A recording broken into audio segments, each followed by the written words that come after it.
नसतो रे, नुसती चर्चा करायची असते. आणि त्या तुला सांगतो, आपला पोटापाण्याचा जो व्यवसाय आहे ना, तो यांचा छंद आहे. यांना कोणीतरी सांगितलं पाहिजे की प्रॉब्लेम ही सोडवायची गोष्ट आहे, पण नाही, मुळात यांना प्रॉब्लेम सोडवायचा नसतोच. अरे प्रॉब्लेम असेल तर तो सुटेल ना. आमच्या घरात प्रॉब्लेम कसा असतो माहितीये, जेवणाच्या ताटात वरणाखाली भात अडकलाय, वरून तूप सांडलंय, आता भात कसा काढू. एक्झॅक्टली.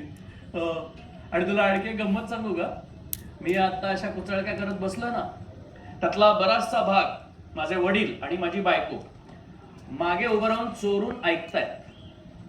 तेव्हा ओव्हर अँड आउट. बाय. ऐकलत ना? चला पुरकून टाकूया आपली चर्चा. करायची सुरुवात. येस. काय काय काय करायची काय काय काय करायची नाही. आमचं काय ठरलेलं होतं की आम्ही दोघांनी एकमेकांच्या तक्रारी एकमेकांना लिहून द्यायच्या. बरोबर आहे. तर मी माझ्या तक्रारी हिला लिहून दिल्या, हिने मला काही लिहून दिलेलं नाहीये. नाही म्हणजे माझ्या तक्रारींवर विचार करायला हिला मात्र 2 दिवस आणि माझी मात्र अशी सरप्राईज टेस्ट, हे मला चालणार नाही. म्हणजे आता काही करायचं नाही. काय काय करायचं. चला, मी निघतो. पण माझी यांच्याविषयी काहीच तक्रार नाहीये. बस मी घरामध्ये हिच्याशी किती चांगला वागतो. नाही नाही नाही नाही नाही नाही नाही तसं नाही.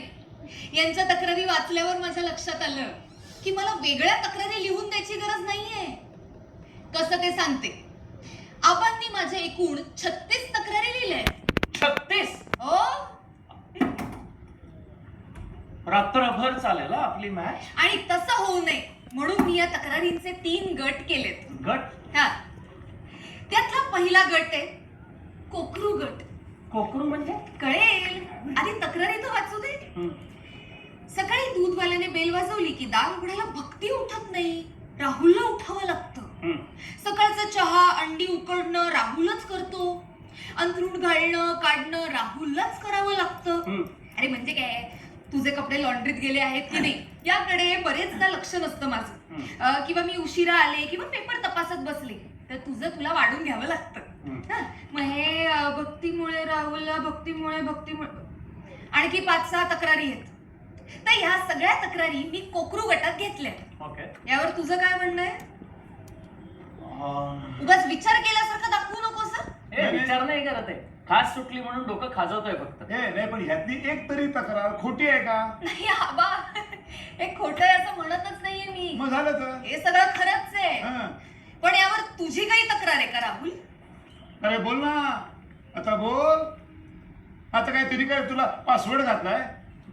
काही बोलणार नाही का बिचारा, घाबरतो तुला. हे बघ हेच ते.